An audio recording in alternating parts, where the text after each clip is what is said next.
Qu'est-ce que cela signifie, la bénédiction de Dieu? C'est l'activité divine qui ne dépend pas de l'activité humaine. C'est l'œuvre de Dieu qui ne repose pas sur notre travail. La bénédiction de Dieu, ce n'est pas quelque chose que nous pouvons obtenir par nos efforts. Ce n'est pas quelque chose qui vaut 1 euro. Mais si en contrepartie de 7 euros, Dieu nous accorde 10 000 fois sa valeur, c'est cela sa bénédiction. Sa bénédiction rend vain tous nos calculs, car elle transcende toutes nos bases de référence pour calculer. Lorsque 5 petits pains suffisent pour nourrir 5000 personnes, tout en laissant 12 paniers de reste, c'est cela, la bénédiction de Dieu.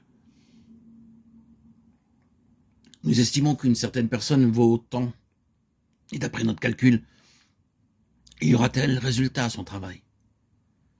Mais le résultat n'est pas ce que nous avions escompté. Nous considérons qu'un autre collaborateur est mal équipé pour l'œuvre. Mais cependant, son ministère est fécond. Le fruit va bien au-delà de ses capacités. Comment une telle chose peut-elle se faire? C'est parce que le succès dans l'œuvre du Seigneur est proportionnel à nos dons limités ou à notre puissance si limitée. En d'autres termes, sa bénédiction apporte une mesure de fécondité que nous ne pouvions espérer à cause de notre faiblesse et de notre fragilité. Si nous comptons uniquement sur la bénédiction du Seigneur et non pas sur ce que nous sommes en nous-mêmes, nous verrons que le fruit dans l'œuvre ira bien au-delà de ce que nous pouvons concevoir. Sommes-nous pleins d'espoir en ce qui concerne l'avenir de l'œuvre? Ou sommes-nous encombrés par nos calculs? Beaucoup de frères et de sœurs limitent les résultats en les mesurant à l'étalon de leur propre espérance. Mais la bénédiction du Seigneur nous introduit dans un domaine où tous les raisonnements sont mis de côté. Car le succès dans l'œuvre n'est pas tributaire des capacités ou de la personnalité même de l'ouvrier.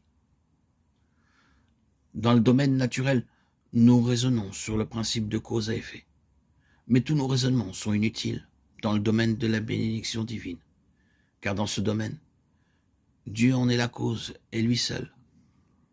Cessons donc de considérer nos propres ressources et de nous attendre à elle, autrement nous ne bénéficierons pas de sa grâce. Il ne peut pas accomplir ce que nous espérons alors que nous comptons obtenir des résultats en fonction de nos propres efforts. Nous devons nous placer dans la sphère de sa bénédiction et lui dire « Seigneur, pour ton nom, pour ton Église, pour que tu puisses t'ouvrir un large chemin, nous confions en toi, car tu nous béniras au-delà de toute attente. » C'est le genre de foi qui opère dans son service. C'est avoir confiance qu'il agira au-delà de tout ce que nous pouvons espérer. Cette foi ne repose pas sur une relation de cause à effet, comme dans le domaine naturel, mais elle s'appuie sur l'effet de la bénédiction de Dieu, car il en est la seule cause. Si notre attente est en lui seul, je crois que nous verrons les effets de sa bénédiction dans toutes nos voies futures.